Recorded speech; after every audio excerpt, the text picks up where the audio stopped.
disminución de la respuesta adaptativa al fármaco, ¿no? Un ejemplo de tolerancia habíamos hablado del fentanil, que es el clásico ejemplo, digamos. Empezamos por dosis terapéuticas subóptimas en el fentanil y pues al paso del tiempo, de los 3 a 5 días, va disminuyendo la respuesta al medicamento. Entonces, prácticamente el efecto terapéutico no es el mismo y se requiere dosis de dilución, a doble dilución, a triple dilución. Entonces, es la disminución de la respuesta del fármaco adaptada, ¿ya? Ahora, había otro que me dijo resistencia, ¿no? Sí. La resistencia es la capacidad de la formación de esporas, ya sean virales o bacterianas, al fármaco. Esto generalmente se da cuando, clásico ejemplo, a los antibióticos, digamos, ¿no?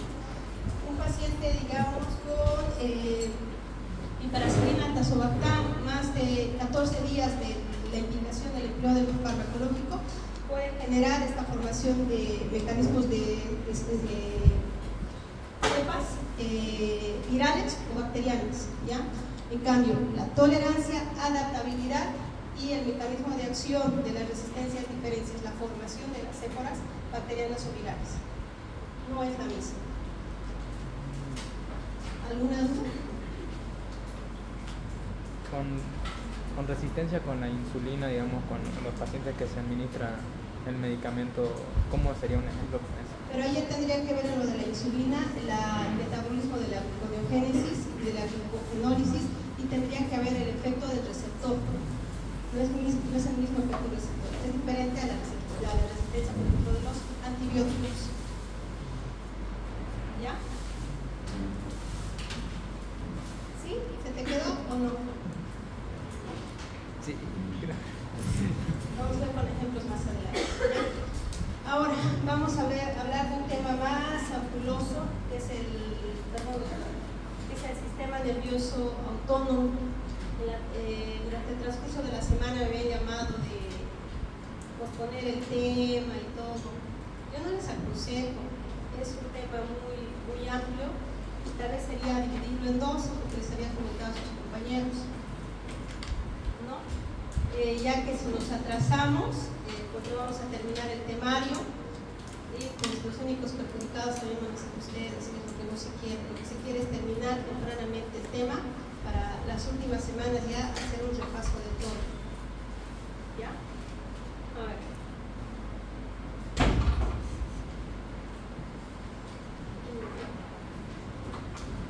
Vamos a hablar algo de fisiología, ¿ya? Muchas veces empezamos con el sistema adrenérgico directamente a las definiciones. No sabemos qué es un receptor, no sabemos qué es una neurona preganglionar, ganglionar, no sabemos lo de la sinapsis, prácticamente se nos mezcla todo.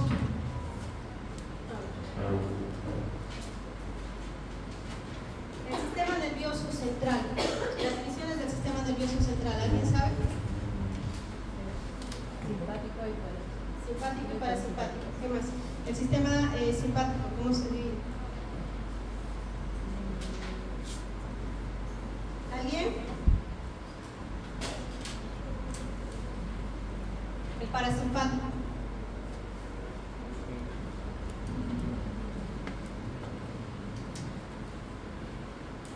¿Alguien? Fisiología básica, chicos. El doctor Jair, ¿no? ¿Tu nombre, doctor? ¿Quién era el doctor Jair?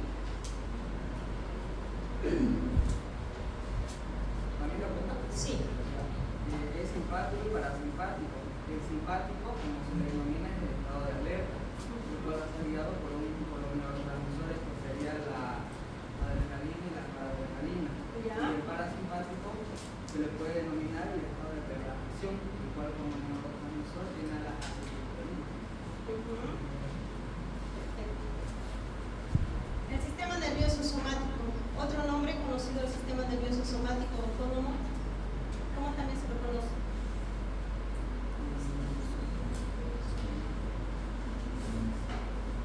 Sistema nervioso simpático o sistema nervioso visceral, ¿no? Las características del sistema nervioso somático, aquí se los puse esquematizado, ¿ya? Sistema motor voluntario o origen del sistema nervioso central. El sistema nervioso central, todo lo que rige a las neuronas preganglionares que salen del sistema nervioso central, no van a ser más que los axones y van a ser sinapsis directamente al músculo esquelético. El mecanismo de acción va a ser a través del potencial de acción en motoneuronas. Las motoneuronas que de aquí salen son las motoneuronas superiores, ¿ya? Fibras musculares de contracción.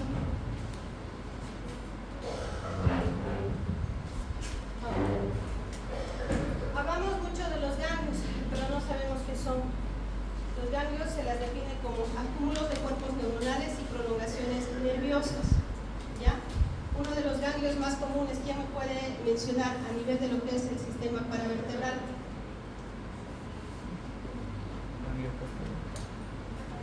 ¿Han escuchado hablar del ganglio de Gasser? Sí. ¿Sí? ¿Qué Es saben del ganglio de Gasser? es donde empieza la ramificación del trigémino. Eso, doctor. Empieza la ramificación del trigémino, ¿no? Pero hay ganglios sensitivos y hay ganglios motores, ¿no? Y la gran parte de ellos corresponde al sistema nervioso simpático, que corresponde a órganos esféricos protegidos por una cápsula de tejido conjuntivo, ¿ya?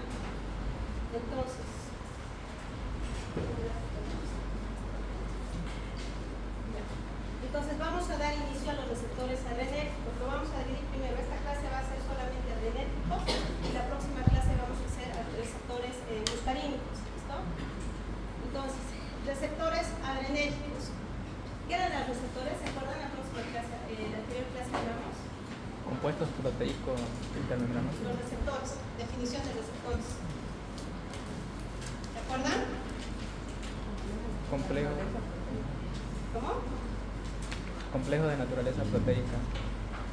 Eso, son proteínas, ¿no ven? Son proteínas tubulares de canales iónicos. ¿Qué más?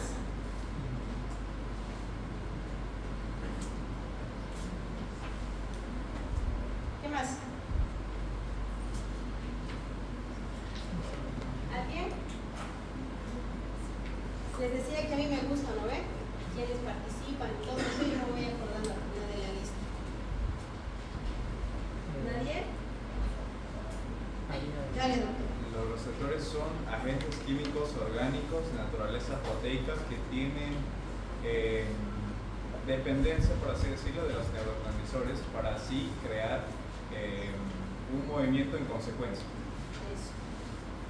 A ver, para que me entiendan, imagínense el sistema nervioso autónomo es como un sistema de mensajería, ¿ya? El que da las órdenes, organifica y todo es el cerebro. Entonces, para que el sistema de mensajería funcione, se necesitan de dos mensajeros aparte. El primer puente del primer mensajero son los nervios o las neuronas preganglionares. Ahora, necesitan un estacionamiento intermedio. Ese estacionamiento intermedio son los ganglios y necesitan dar la orden al segundo mensajero. Entonces, el segundo mensajero, ¿quiénes serían? Las neuronas postganglionares. Entonces, imagínense que es un sistema de mensajería. Ahora, los receptores adrenérgicos, como bien comentaba el doctor, son sistemas o son estructuras químicas de naturaleza más que todo un 80 o 90% proteicas, ¿ya? Estas reciben selectivamente la señal de la adrenalina y la noradrenalina, ¿ya? Hatzky en 1948 la clasificó como los receptores adrenérgicos en dos clases, alfa y beta. Aquí lo sintetizamos. El alfa 2, por ejemplo, tiene inhibición presináptica a nivel del primer sistema de mensajería. El A1 tiene un efecto más que todo constrictor. Un claro ejemplo, los receptores que se encuentran a nivel de lo que es el músculo cardíaco, los que provocan el cronotropismo, el vasotropismo, ¿ya? El beta 1 de excelencia se encuentra con alta afinidad en los receptores adrenérgicos, la adrenalina y la noradrenalina. El beta 2 es 10 a 50 veces mayor, tiene mayor afinidad por la adrenalina que por la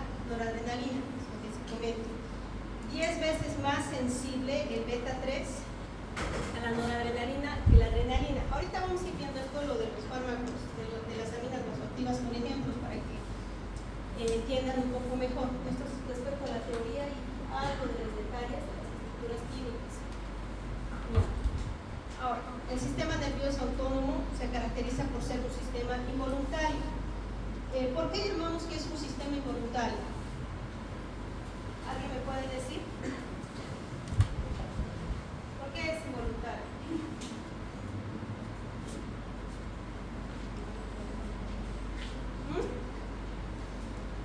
Doctor, ¿por qué es involuntario? ¿Cuál es su nombre? Luis, Luis. va a ser involuntario porque nosotros no tenemos control sobre ¿Ya? ¿Un ejemplo? podemos hablar sobre los plexos mientéricos y el plexo de Auerbach. ¿Eso en qué sistema se encuentra? En el sistema nervioso autónomo, Sí, pero los clasifican, ¿no? simpático y simpático. Sistema intestinal. Así actualmente se divide. La tercera división sería entonces. Sistema intestinal. Entonces, el sistema intestinal da sus ramificaciones a los plexos mientéricos y los de Auerbach. Por ejemplo, ¿esto para qué nos sirve? Los pacientes que hacen procesos disautonómicos. Los pacientes que hacen, un ejemplo, secuelas de un evento vascular cerebral isquémico o hemorrágico, nos hacen disautonomías. Las disautonomías provocadas a nivel del sistema intestinal son la constipación, entonces hay una disregulación de estos sistemas de Auerbach y las mientéricas. Ahora, ¿qué más? Aparte de que es involuntario, un claro ejemplo es el efecto que tiene a nivel cardíaco, ¿no? Nosotros no podemos decirle al corazón, quiero que latas más rápido, o quiero que latas menos, ¿no? Entonces es un claro ejemplo, digamos. Otro ejemplo, aparte de la taquicardia y la bradicardia, La pupila, la dilatación de la eso. pupila. ¿Qué efecto hacen a nivel de lo que es el músculo liso? A nivel del iris, Dilatan. Miosis y midriasis. el reflejo de acomodación también, ¿no?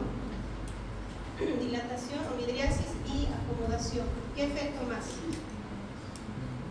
Aparte del gastrointestinal, de la frecuencia cardíaca, del efecto a nivel ocular.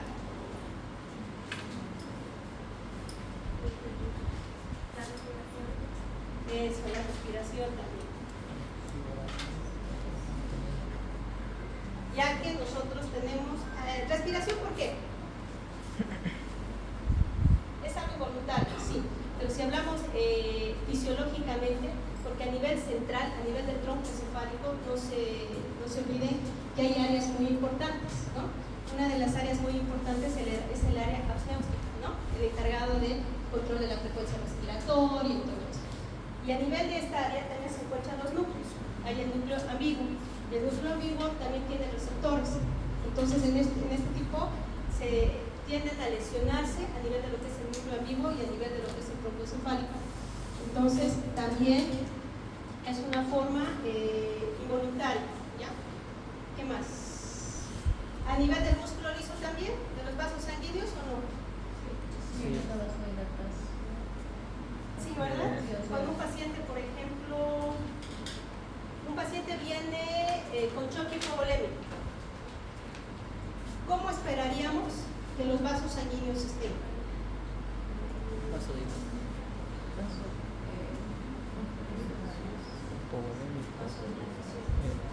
Vasodilatados, ¿verdad? Ya. Un claro ejemplo. ¿Qué hace la noradrenalina? ¿Escucharon hablar de esta amina vasoactiva? Ahora, ¿qué creen que hace? ¿Por qué creen que se les administra a los pacientes que están en choque hipovolémico, choque séptico? Porque va a provocar la vasoconstricción. Eso. ¿Qué provoca la vasoconstricción? El aumento de las resistencias vasculares periféricas. ¿Con qué objetivo? Aumentar la presión arterial. ¿Cómo? Aumentar la presión arterial. ¿Cómo?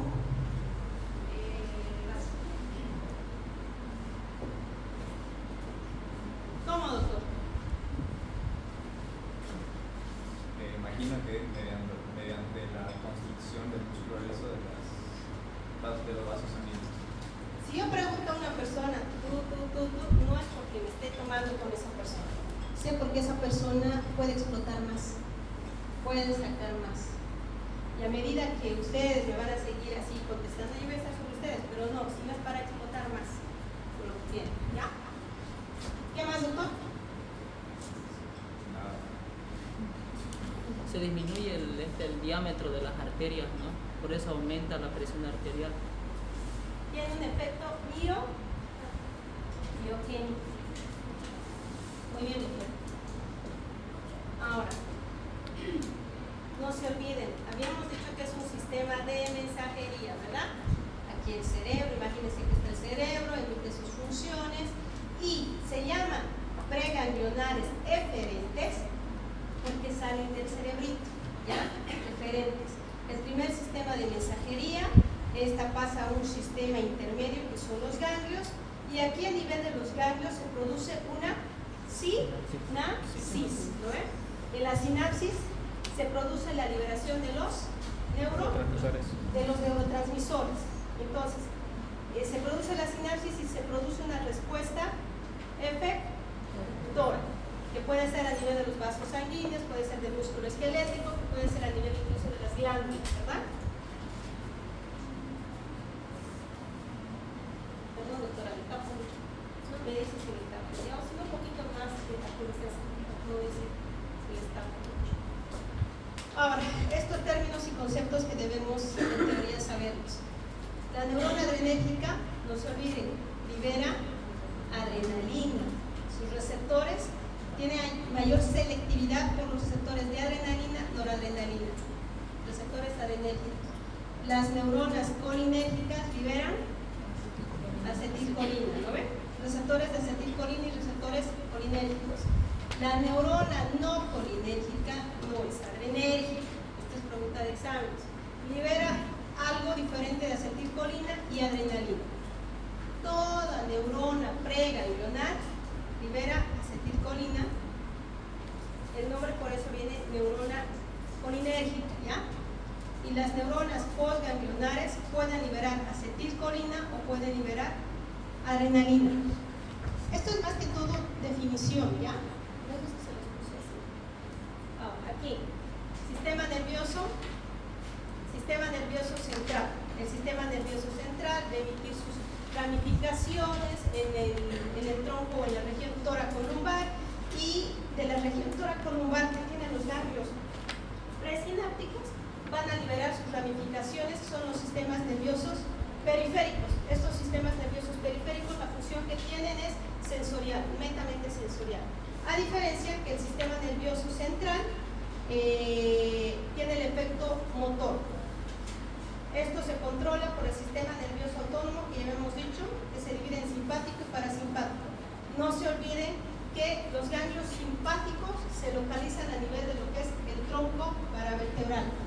La diferencia de los ganglios o de la región parasimpática es que estos directamente tienen sus fibras preganglionares que van desde los núcleos del tronco encefálico, y estas bajan a través de los pares craneales, que es el 3, el 7, el 9 y el 10. Por eso ahí hablábamos, médula espinal, ganglios, ¿no ves? Sistema nervioso autónomo, simpático y parasimpático. Médula espinal, ganglios, simpático, paravertebral, no se olviden. Y el parasimpático, tronco encefálico y nervios craneales. Pregunta de examen. Ahí está. Un bosquejo del tronco simpático, de los ganglios, de los paravertebrales. Ya. Un claro ejemplo. Ya. Femenina de 20 años de edad, no, 25 años de edad les ponemos. Esta femenina es modelo, ¿ya? El problema que viene es, acude al neurocirujano por un problema de hiperhidrosis, ¿ya? Esta hiperhidrosis generalmente se activa cuando la paciente o la modelo se somete bajo bastante estrés, ¿ya? La hiperhidrosis, no se olviden que es la sudoración excesiva. Entonces, actualmente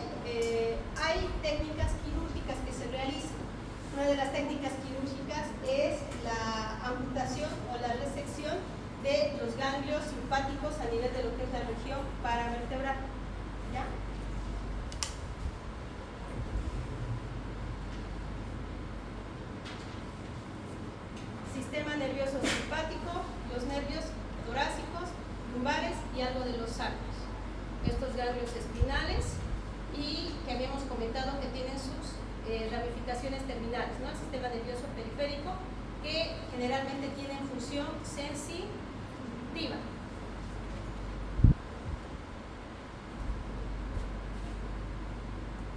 Los efectos viscerales del músculo liso, del vaso, músculos erectores y vellos de las glándulas sudoríparas. Esto es dado por los ganglios simpáticos de la región paravertebral. Ya no se olviden, aquí está, sistema paravertebral. Tantos ganglios.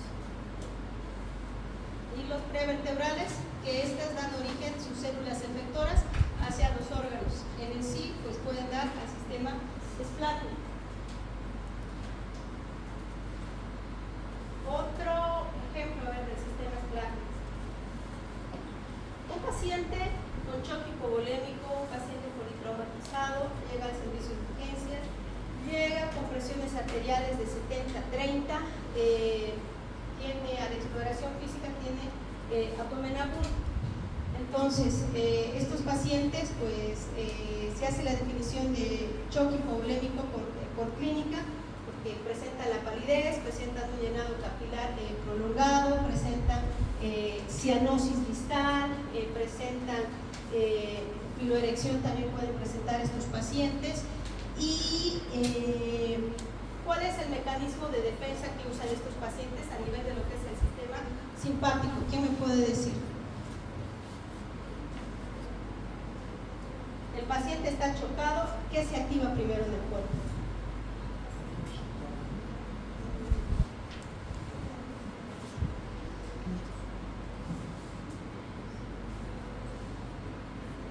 A nivel de los vasos sanguíneos habíamos dicho que hay una vasodilatación, ¿ves? Entonces, ¿qué hay? Hay un secuestro de líquidos, ¿no? Entonces, lo que se hace es, se activa el sistema esplácnico de todo lo que es la parte intestinal. Entonces, redistribuye el volumen sanguíneo del tercer espacio y esto para optimizar una presión arterial media, por lo menos, aceptables en el paciente. La presión arterial media estándar es mayor a 65 milímetros de mercurio, ¿ya? Entonces es por eso que este es un sistema de compensación. Cuando el paciente llega con choque hipovolémico y a nivel de los vasos sanguíneos se produce una vasodilatación, entonces hay que adaptarse, hay que mejorar el flujo sanguíneo con el objetivo de que nuestros órganos diana, en sí, que es el riñón, que es el corazón y el cerebro, no se produzcan lesiones isquémicas secundarias a esta vasodilatación que existe. Entonces se redistribuye el volumen sanguíneo, que el volumen sanguíneo es de un 30-40% en el sistema esplácnico, ¿ya? Ahora, otro esquema, no se olviden entonces, las vías eferentes que hemos dicho que son las preganglionares, las que salen del sistema nervioso central, ¿no?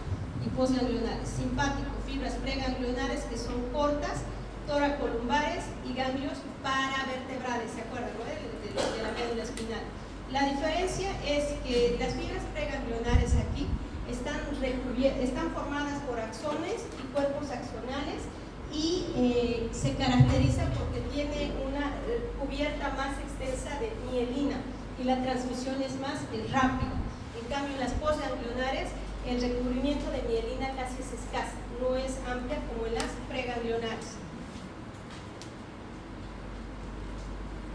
Ahora, un ejemplo de una respuesta simpática, ¿quién me puede dar? Aumento de la frecuencia cardíaca. Un ejemplo.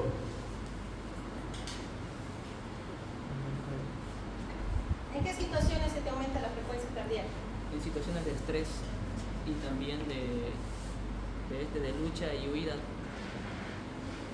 Muy bien, ¿un ejemplo? ¿Cómo?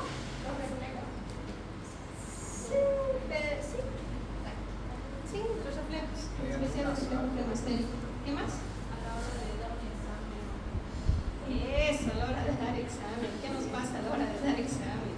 La taquicardia, aumenta nuestra frecuencia respiratoria, empezamos a sudar, Sudoración profusa, ¿no? Y en el sistema parasimpático, estamos relajados en nuestra cama, cuando ya pasó el examen, ya. Un sistema más compensatorio, ¿no? Y aumenta el peristaltismo. ¿Cómo, doctora? ¿Qué? Aumenta el peristaltismo, creo que es en el sistema digestivo con el parasimpático. En el parasimpático. Sí. Entonces, en función general es la regulación de las funciones involuntarias, como la frecuencia cardíaca, la digestión y las secreciones glandulares. Esto es lo que hace el sistema nervioso. ¿Ya? El simpático, lucha y huida, y el parasimpático, reposo y digestión.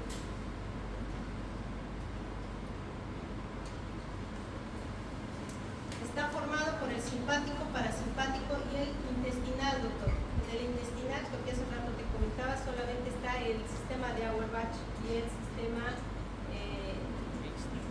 ¿cuál era el otro? ¿Cómo? Es eso. Es que se dice sistema mientérico de Auerbach o sistema submucoso de Meissner. Meissner o Auerbach. Ah. Pero eso implica el sistema nervioso intestinal. ¿Ya? Entonces, se origina en la región toracolumbar, en los núcleos dentro del sistema nervioso central y entre las fibras preganglionares eferentes que salen del tallo encefálico o la médula espinal, en este caso. Aquí hay un gráfico más bonito que muestra las estructuras nerviosas.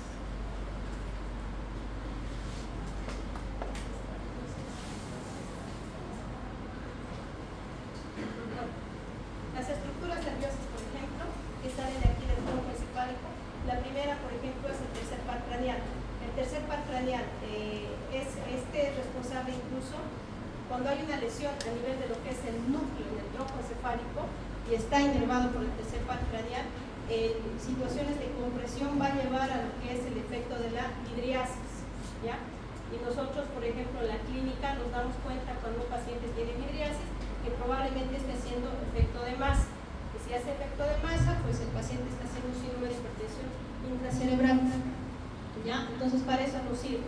Pupilas mióticas, las pupilas siempre tienen que ser simétricas. ¿Ya? Ahora, lo mismo pasa en el 11º par craneal y en el 10º par craneal, por ejemplo. En el 10º par craneal, que es el vago, inerva todo lo que es el sistema intestinal.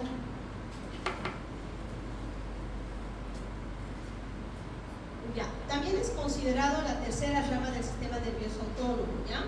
El sistema intestinal. Es un complejo neuronal localizado en el aparato digestivo, los plexos mientéricos de Auerbach y los plexos submucosos de Meissner. Son dos sistemas. Esto nosotros solamente lo vemos en la parte de medicina, en la parte clínica, en la parte de las disautonomías.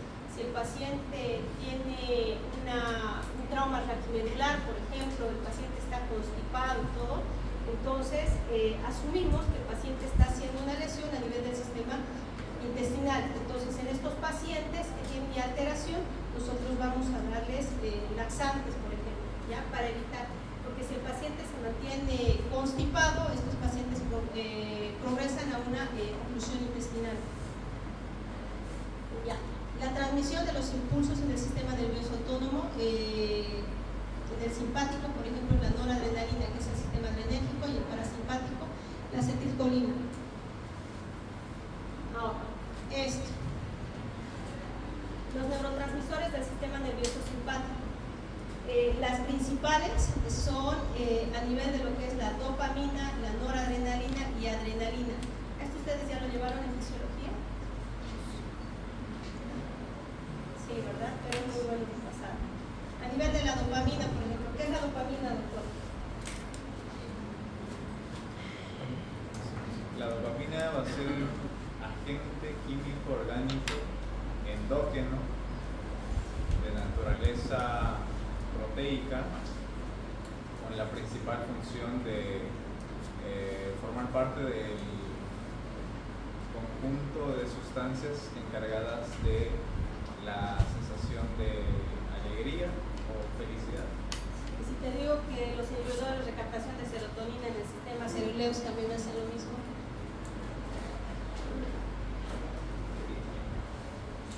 Ya. La dopamina ¿es solamente una sustancia exógena o es endógena? también nosotros la podemos producir. Ambas. ¿Dónde se encuentra? ¿Dónde se sintetiza en mayor cantidad? Si mal no recuerdo, es un núcleo del sistema nervioso. ¿Qué me dicen de la sustancia negra? Locus niger. Es Locus niger. era el locus niger. El locus coeruleus. Locus niger, creo que por el mesencéfalo, ¿verdad? ¿Qué efecto tiene la dopamina en los pacientes con Parkinson? ¿Paciente con qué? Parkinson. ¿Cuál es el contexto fisiopatológico, por ejemplo, de los pacientes con Parkinson? Creo que era inhibidor. Destrucción. Sí, una destrucción. Hay una destrucción de lo que es la sustancia negra. Y por ende, en la sustancia negra se produce mayor cantidad de dopamina. Estos pacientes, por ejemplo, tienen alteraciones en lo que es en la musculatura esquelética. Son pacientes que tienen la marchopatía. Son pacientes que tienen manos en dedo de monedas, dedo de contar, que llaman. Tienen efectos involuntarios. Y es por la destrucción de la sustancia negra. Como les decía, mayor, excelentemente, o sea, se sintetiza ahí la dopamina. Ahora, es muy importante de hecho no es amina, esta se llama, es un inotrópico. La dopamina y la dobutamina son inotrópicos, ¿ya? Por ejemplo, nosotros la podemos obtener de forma exógena, pero también endógena, como la decíamos, que se produce a nivel de la sustancia negra.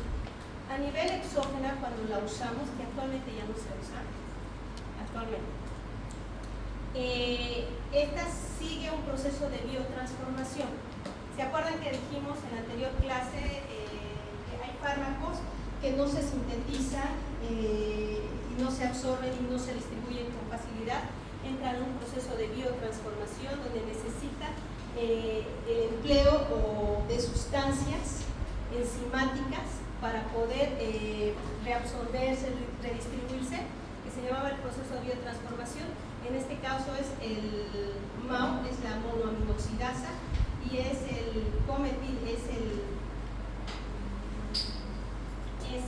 COM, que es el de metiltransferasa. Estas son las dos enzimas, los dos complejos enzimáticos por excelencia para la biodegradación o la biotransformación de la dopamina. Entonces, su forma activa va a ser el ácido homovanílico, ¿ya?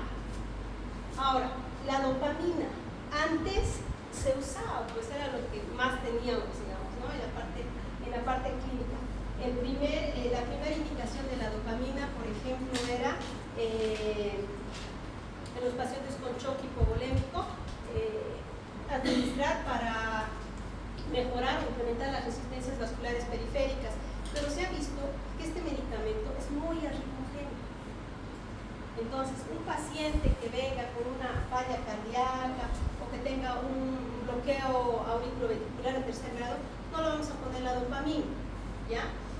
Ahora, ¿qué más? Actualmente sí se sigue usando en los hospitales, pero para el manejo de la bradicardia sintomática, especialmente en nuestros pacientes que tienen un bloqueo auriculoventricular de segundo grado que va progresando a uno de tercer grado, ¿ya?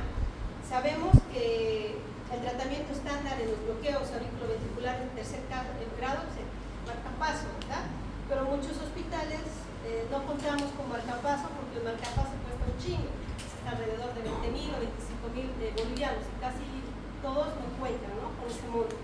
Entonces, la dopamina en esos casos dicen que salva vidas, pero en sí no ayuda mucho, pero se la sigue usando. ¿Ya? Esto no se administra de forma permanente, mientras el paciente espera su puente para la colocación del marcapaso. Ahora, la noradrenalina. La noradrenalina también tiene un proceso de biotransformación con el complejo enzimático del cometiltransferasa y el monoaminoxidasa. Su principio activo va a ser el ácido vanilmandélico. ¿Listo? Esto no se vayan a olvidar. A mí tampoco me gustaba, pero esto sí entra al examen, por si acaso, entra al examen. Ahora, la noradrenalina, que les habíamos dicho que es un agonista selectivo. En la práctica clínica es la amina que más se va a usar, ¿ya? Su dosis máxima es de 0.3 microgramos kilogramo minuto y la principal indicación es el choque séptico y el choque hipovolémico, ¿ya? El choque hipovolémico en el contexto de que el paciente ya no responda a la terapia hídrica, porque cuando el paciente viene con choque hipovolémico, lo primero que hay que iniciar es la terapia hídrica y la terapia transfusional de hemoderivados, ¿no? Pero cuando el paciente ya no mejora, ya no sube la presión arterial media, ese 10% que esperamos, entonces se inicia a la par las aminas vasoactivas, de excelencia la noradrenalina, ¿ya? Ahora, la adrenalina también es una amina vasoactiva que también tiene su biotransformación mediante metiltransferasa y su principio activo también va a terminar en el ácido vanil-mandélico. La adrenalina, un clásico ejemplo de la adrenalina es un paciente que viene con choque anafiláctico. ¿Qué es el choque anafiláctico? ¿Quién me puede decir? ¿Choque anafiláctico será lo mismo que choque séptico? No. El choque anafiláctico, ¿cómo es? ¿Cómo se manifiesta? Sería como una reacción alérgica, ¿no? En el que se cierran las vías respiratorias y no puede respirar el paciente. Y es el medicamento de elección. Cuando tu paciente te llega con choque anafiláctico, llega con un proceso de vasodilatación, porque en el choque anafiláctico también se alteran los receptores a nivel de lo que es la musculatura lisa de los vasos sanguíneos, también es los receptores beta 2 a nivel de lo que es el sistema respiratorio. Entonces estos pacientes se manifiestan porque realizan periodos de broncoespasmo, presentan periodos de laringoespasmo. Entonces el medicamento de excelencia, es pregunta de examen también, es la adrenalina. La dosis de la adrenalina es 1 miligramo, ¿listo? Se puede administrar vía endovenosa o si no puedes canalizar una vía periférica o una vía periférica, también puedes administrar de forma intravenosa. Nosotros en la UTI, por ejemplo, cuando el paciente nosotros extubamos, un paciente que lleva una intubación prolongada de más de 7 días, es una difícil extubación, nosotros llevamos winning a ellos, por ejemplo, hacen laringoespasmo en el momento que se retira el tubo endotraqueal. Se cierran las vías respiratorias y se tiene que hacer todo lo posible para que el paciente no vuelva a ser reintubar, porque una segunda reintubación te lleva un 50 o un 70% de probabilidad de que el paciente haga una neumonía sobreagregada. Entonces, nosotros usamos la adrenalina racémica, ¿ya? Es otra forma de presentación para nebulizarnos a los pacientes. Entonces, la nebulización, ¿se acuerdan que el proceso de distribución es amplia a nivel de lo que es el sistema intestinal y a nivel del sistema respiratorio que habíamos comentado? Entonces, un claro ejemplo, las nebulizaciones en estos pacientes les ayudan y el efecto es rápido, es alrededor del minuto y medio. Ya. Aquí, esto si quieren tomen una fotito. La organización del sistema nervioso autónomo, origen de las neuronas preganglionares, de las toracolumbares, de la médula espinal. Estos de los núcleos, ¿se acuerdan que les comenté, no? Tercero, es el sexto, es el noveno, el décimo, ¿ya? Y también parte de los segmentos sacros de la médula espinal. Las localizaciones de los ganglios autónomos, paravertebrales, prevertebrales, la longitud de los axones que habíamos dicho, porque el efecto es mayor o más rápido en las preganglionares, porque están recubiertas en mayor cantidad por mielina, habíamos comentado. Las uniones neuroefectoras también. Entonces, si quieren poner una foto más. Otro ejemplo, ya. Aquí, sistema parasimpático y sistema simpático. Habíamos dicho, ¿no?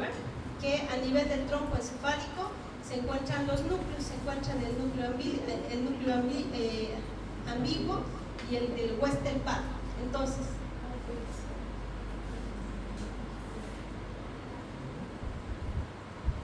el del Western-Pat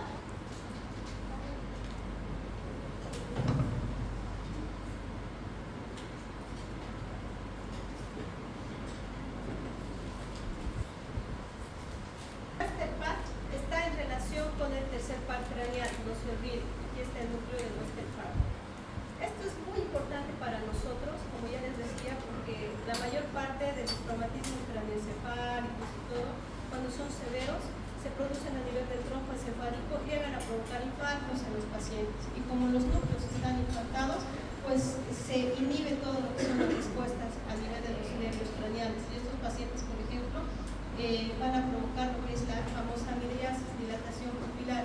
¿Cuándo es patológico? Cuando el paciente tiene más de 4 milímetros de dilatación. Hay pacientes, por ejemplo, no sé si les ha pasado, en la oscuridad, por ejemplo, ven las pupilas y a veces las pupilas se ven midriáticas, ¿verdad? Eso relativamente no es patológico, porque el paciente tiene los reflejos corneales conservados, digamos. Pero sí es patológico cuando el paciente no responde al estímulo luminoso. ¿Ya? Ahora, a nivel de lo que son las glándulas salivales también aumenta las secreciones. Aumenta la secreción, esto tiene que ver incluso con el séptimo par craneal. A nivel del corazón, pues hemos dicho que produce los fenómenos de cronotropismo, inotropismo, batmotropismo. ¿Alguien me puede decir qué es el cronotropismo? ¿Quién? ¿Está aumentada? ¿Está baja?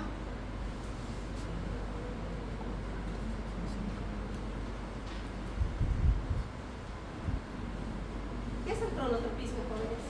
Es el aumento de la frecuencia, si me recuerdo. Y el ionotropismo sería el aumento de la fuerza de contracción.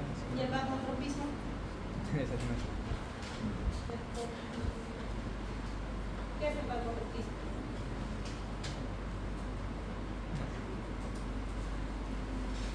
¿Hay otro más? Son las propiedades del corazón, ¿no? Las 5 Así es. propiedades del corazón.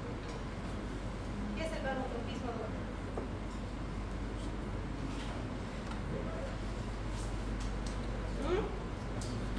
Lo van a revisar. Y a nivel de la vejiga, ¿qué llega a provocar? Contracción. El efecto parasimpático. Contracción.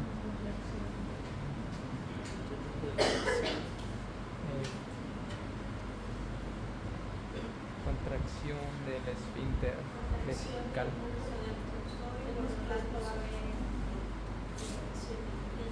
Así es, doctor. ¿Y a nivel de los genitales? En el útero va a ser contracción, por lo cual no está indicado una persona que está embarazada. ¿Cómo no? No te escucho muy bien. Contracción uterina. Ya. A nivel del músculo difusor, ¿verdad? Ya. Sistema simpático. ¿Qué llegamos a producir a nivel de los ojos? Midriasis. Si el parasimpático es midriasis, miosis. ¿qué es el simpático? Miosis. Miosis. ¿Qué receptores están involucrados acá? Consejo de conejo para poder aprenderse esto, vean los receptores. A nivel de, por ejemplo, de los ojos, ¿qué receptor? O a nivel del corazón, ¿qué receptores están? Corazón, intestino, pulmones, vejiga, Beta. receptores beta. ¿Y receptores alfa? ¿Cuál? Los vasos sanguíneos. ¿A1, a Musculares. 2 o a 3? En el músculo es el A1, sí. Y los vasos A2. Es, para poder saber los efectos, vean la distribución de los receptores en cada órgano, hágase una tabla, ¿ya? A nivel de los bronquios, ¿qué vamos a provocar? Simpático y broncodilatación. Broncodilatación, ¿no? Y a nivel parasimpático, Broncoconstricción. broncoconstricción. A nivel cardíaco,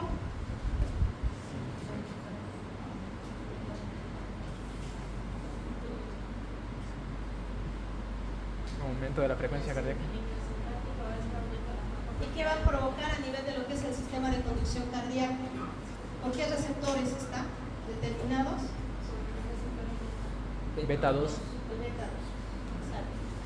Entonces se sobreestimula, ¿no ve? Entonces se va a provocar un aumento del sistema de conducción. ¿Qué más? A nivel del sistema intestinal,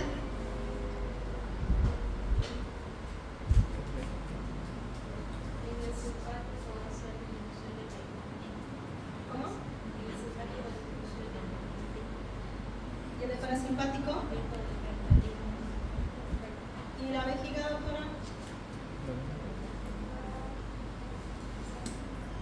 nivel de la vejiga y a nivel del útero. Relajación en el simpático y constricción en el parasimpático. Eso.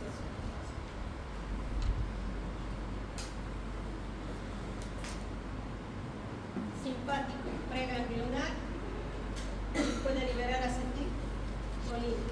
La postganglionar, la postganglionar actúa a nivel de lo que son los receptores A1, A2, beta 1, beta 2, a nivel de lo que es el músculo liso y las glándulas, ¿ya?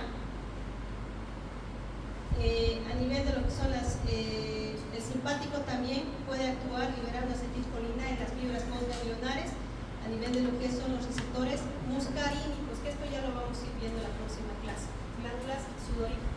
En el parasimpático, el preganglionar, antes de llegar, bueno, al momento de llegar a la estación de los ganglios, va a liberar lo que es el neurotransmisor, la acetilcolina. En el postganglionar, en la célula efectora ya actúa a nivel de lo que son los receptores muscarínicos, ¿ya? Esto generalmente también se produce a nivel del músculo liso y las glándulas. Y en la médula suprarrenal, no hay un nervio postganglionar, sino directamente son nervios preganglionares. Estos nervios preganglionares actúan directamente sobre la célula diana, en este caso son las médulas suprarrenales. ¿Qué van a producir? Adrenalina, noradrenalina. ¿Qué más? Cortisol. ¿Qué mineralocorticoides? Aldosterona.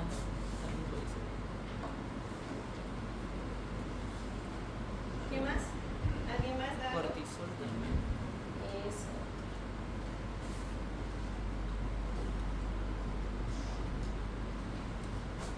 La inervación del sistema nervioso simpático, entonces, las neuronas preganglionares se originan en segmentos toracolumbares de la médula espinal, eso les va a ir ahí, ¿ya? Y en las parasimpáticas, origen de neuronas preganglionares, que habíamos comentado de los nervios craneales, ¿no? Sí, aquí también está el dibujo. Acá.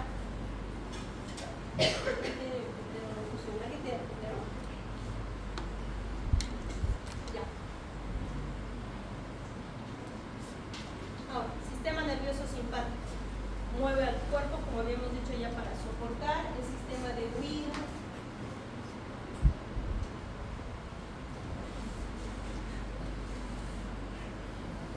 Ahora, sistema nervioso parasimpático, habíamos dicho más que tiene un efecto restaurador, ¿no? Adaptativo, conservar la energía. Ambos se coordinan de forma recíproca, órgano efector, órgano diano.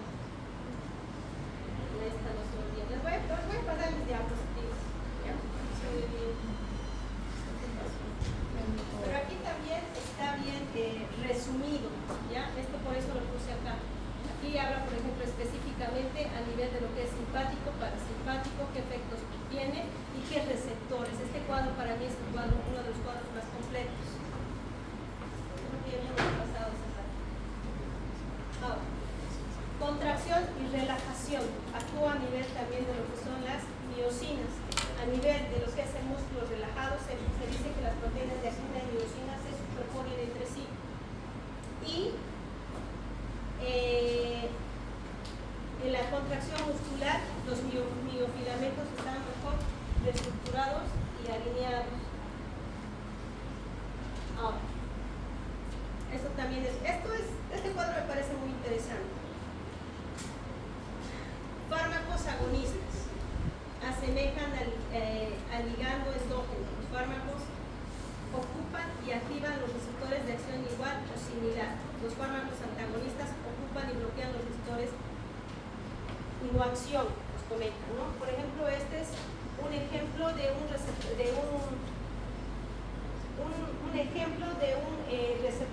y un fármaco que se une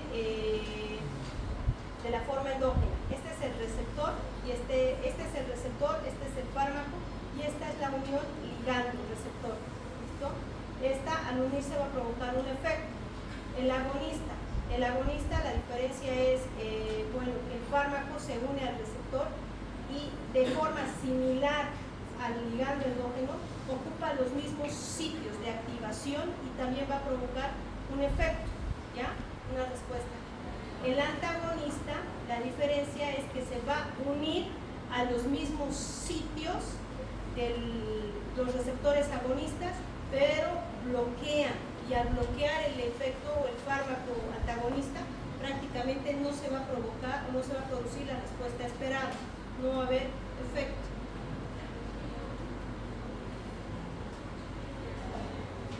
Ahora, ¿cuáles son nuestros fármacos antagonistas?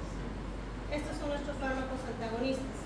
Hemos dicho, ¿no ve? Que antagonistas se unen a los mismos sitios de los receptores o de los ligandos endógenos, pero los bloquean y no se produce el efecto esperado.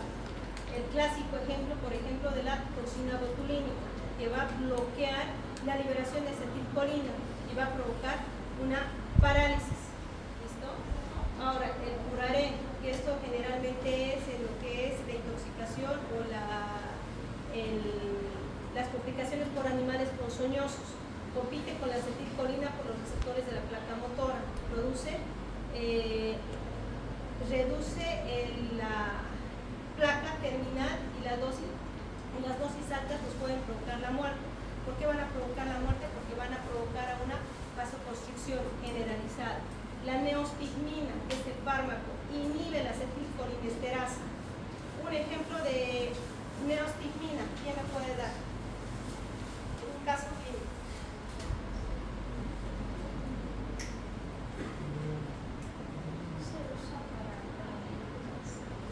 Intoxicación por órgano comparado. Eso, doctora. ¿Nosotros qué hacemos? Un paciente que viene por intoxicación de órganos fosforados, llamamos al toxicólogo. El toxicólogo, ¿qué va a hacer? ¿Qué va a ser lo primero que nos va a decir? Niveles séricos de la acetilcolinesterasa.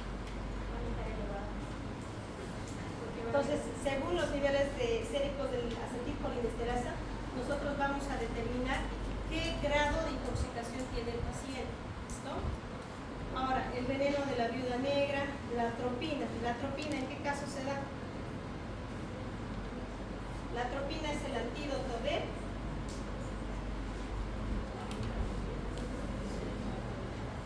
también es de para intoxicación por órgano.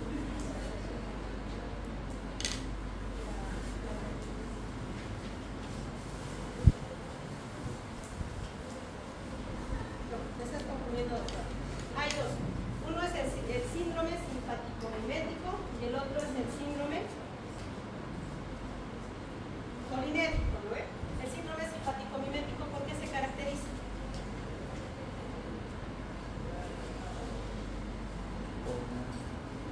¿Y el síndrome colinérgico por qué se caracteriza? Por los tipos de receptores, que uno es adrenérgico por la adrenalina y otro por los receptores muscarínicos para la En el sistema acetilcolina. colinérgico, ¿qué esperamos? ¿Cómo va a estar el paciente? En una intoxicación.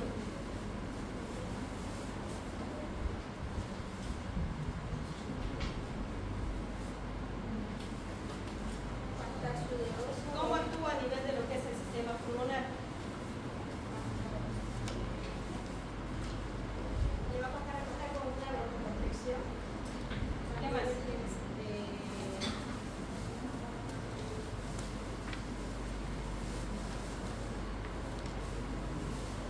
Va a estar radical igual. ¿Qué más? Va a aumentar su sudoración, va a aumentar la salivación. Eso, doctora. ¿Y para qué vamos a usar atropina?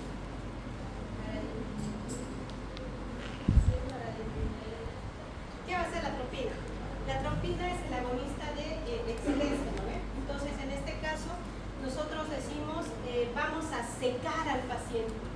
Rojo rubicundo decimos. Entonces, con la atropina, ¿qué vamos a hacer? Vamos a lograr, porque en la intoxicación prácticamente, como tú decías, disminuye la frecuencia cardíaca a menos de 50, menos de 40 por el porcentaje. Entonces, el objetivo es que con la atropina tenga frecuencia cardíaca mayor a 70. Con la atropina el efecto que logramos es disminuir la broncoconstricción en nuestros pacientes. Con la atropina lo que logramos es disminuir la hipersecreción que se produce a nivel glandular con este paciente. Entonces, el tratamiento o el antídoto en estos pacientes es la atropina. ¿Qué me hablan del metoprolol?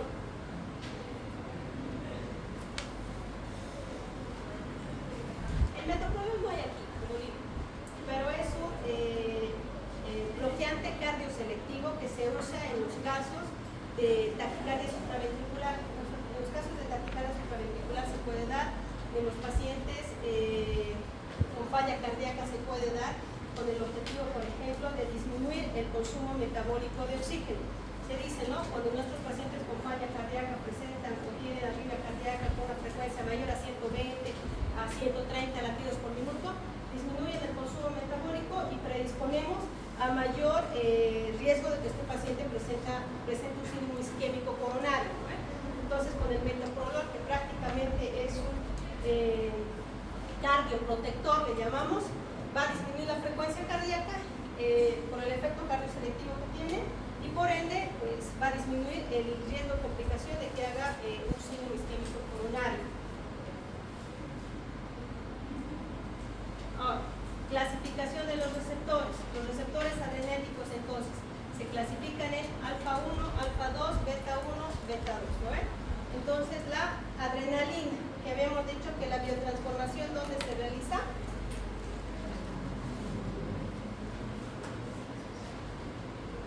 ¿Qué complejos enzimáticos actúan en la biotransformación de la adrenalina y la noradrenalina? El MAO, Citocromo P, citocromo. monaxidil oxidasa.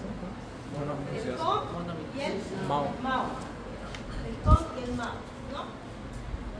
El COM y el MAO. Y habíamos dicho que las indicaciones precisas son la hipotensión, ¿no?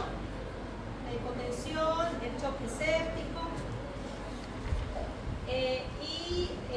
Un claro, a ver, vamos a hablar ahora de los receptores colinérgicos, un pantallazo. Nicotínicos y muscarínicos. Los nicotínicos, ¿qué relación tienen con el tabaquismo? ¿Escucharon de los parches de nicotina? Sí, es para ir disminuyendo las dosis, o sea, por parches supuestamente cada dosis, disminuye para las personas que son adictas. Exactamente. De ahí viene el nombre, nicotínicos, ¿ya? De los muscarínicos. Son para los receptores muscarínicos, creo que son en las regiones de las células musculares. Ah, ¿Por qué tiene la imagen del hombre?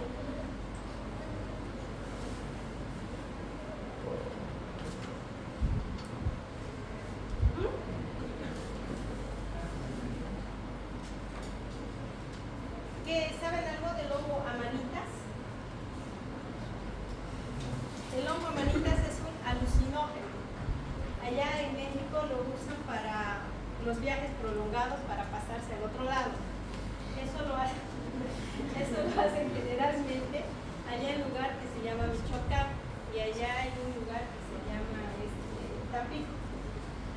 Los que quieren ir a disfrutar de ese viaje placentero consumen estos hongos alucinógenos, es la planta amanitas, ¿ya? Que también actúan a nivel de lo que son los receptores muscarínicos, son receptores competidores. Si lo consumes en gran cantidad, te provoca una gran toxicidad y esta se puede incluso llevar o incluso manifestarse como un síndrome colinérgico. ¿Listo? Entonces es el hongo amanitas.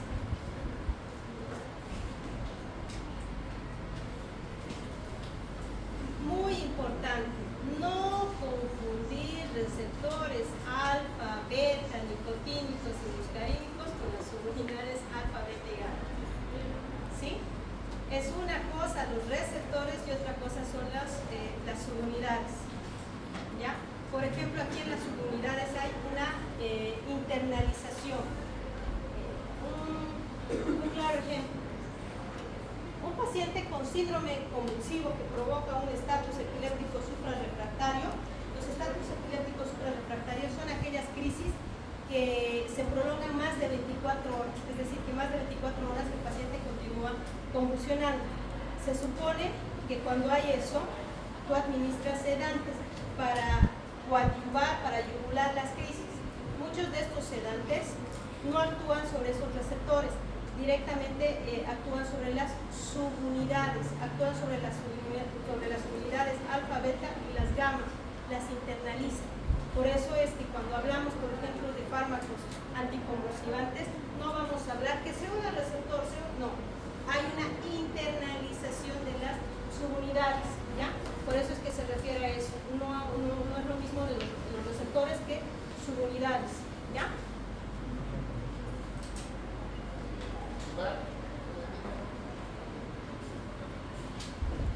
Vamos a terminar, jóvenes, y vamos a... Ya. Entonces esta es una neurona presináptica. No vayan esto, ¿ya? Presináptica, postsináptica, es nuestra placa neuronal, ¿ya?